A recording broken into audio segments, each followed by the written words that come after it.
This is a very special edition of The View. The wait is over.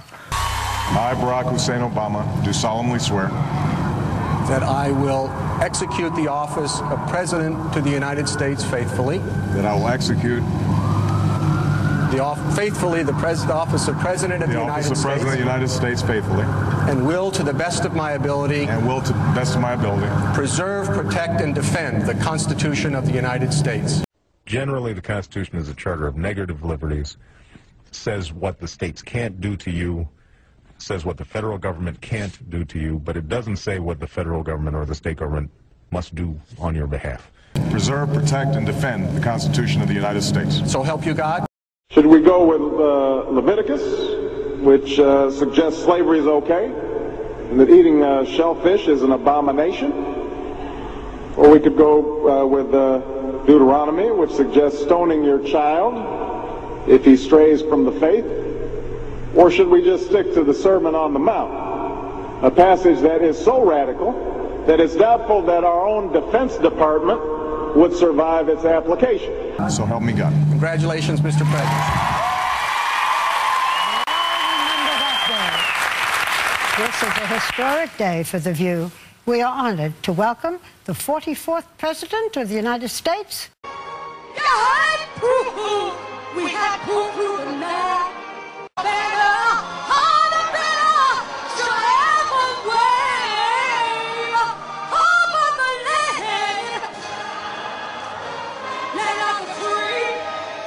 Barack Obama.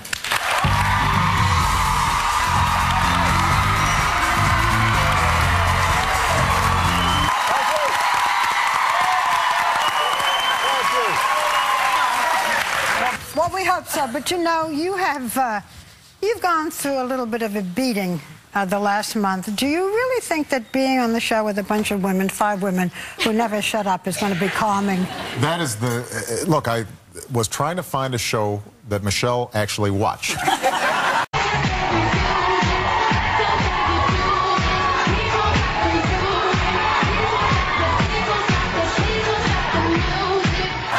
so I thought that this is it right here. All those news shows, she's like, let me get the clicker. Have you ever watched us? Of course.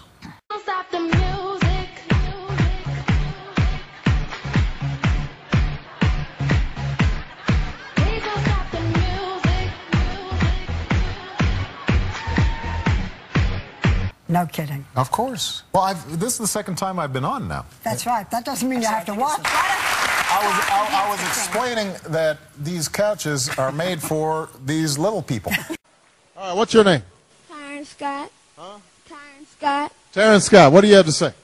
I have to say, why people hate you. And so, you know, if you're a little taller, you kind of have to settle in a little bit more. Just settle. You look settled. But you know, we said that this has been a kind of difficult time for you between oil and questions of racism. That's just how white folks will do you. It wasn't merely the cruelty involved. It was as if whites didn't know they were being cruel in the first place, or at least thought you deserving of their scorn. White folks. In Afghanistan and a few other little things, we understand that you sit at night with your daughters and your wife and you do the rose and the thorn, right? We'll do it for you. Go ahead. In the last month, what has been the rose and what has been the thorn?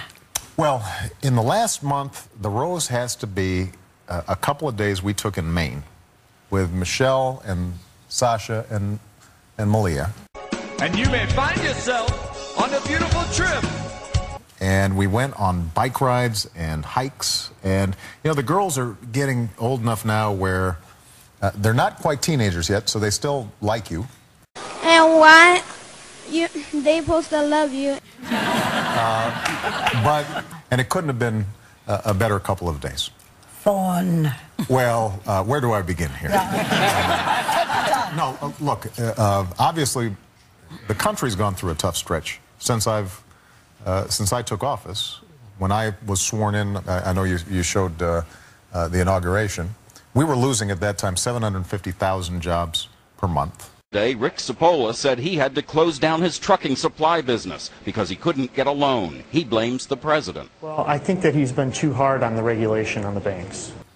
The economy was shrinking at a pace of about 6.5%, which is unheard of since the Great Depression. Sometimes Washington is slow to get the news of jobs lost and homes foreclosed, businesses shuttered and dreams put on hold. Just yesterday, we learned that we've lost 3.6 million jobs since this recession began. That's the difference between Washington and communities all across America. But even as we speak, our economy will fall $1 trillion short of what it's capable of producing this year. And so the last 20 months has been a nonstop effort to restart the economy, to stabilize the financial system, organizing the task of remaking this nation. That the ways of Washington needed to change. That if we're going to make our economy work for all Americans, worn ideas and tired old theories just wouldn't do. It includes immediate tax relief in places like Ohio, where 4.5 million workers will receive a tax cut of up to $1,000. To make sure that we're creating jobs again instead of losing them.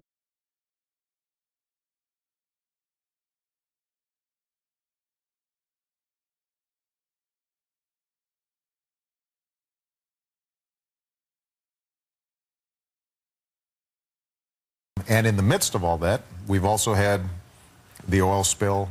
You may find yourself living in a big white house, and you may find yourself with the largest oil spill in the world. We've also had 2 wars. And you may find yourself blaming the last administration. We've also had a pandemic, H1N1, that we had to manage, and a whole host of other issues. What has been gratifying is the fact that the economy now is starting to stabilize and grow again. And you may ask yourself, well, how did I get here?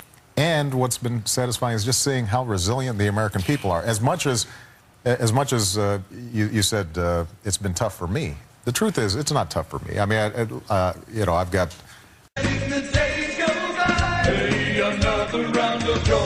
people, pundits on the news who may say things about me, but of course, but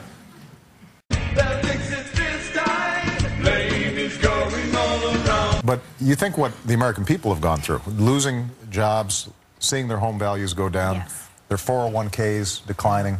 You may ask yourself, how do I fix this? I mean, those are the folks who I draw inspiration from because I get letters every night from them, and I read them, and as tough as it's been, you may tell yourself, these are not my full numbers, and you may tell yourself, this is not my friendly press. They remain hopeful, they remain optimistic about America, and so so I don't spend a lot of time worrying about me. I spend a lot of time worrying about them. This president's not acting like commander-in-chief. I don't know where Rahm Emanuel is. I don't know where the whole chain of command is. I don't know. I don't see a chain of command. You may ask yourself,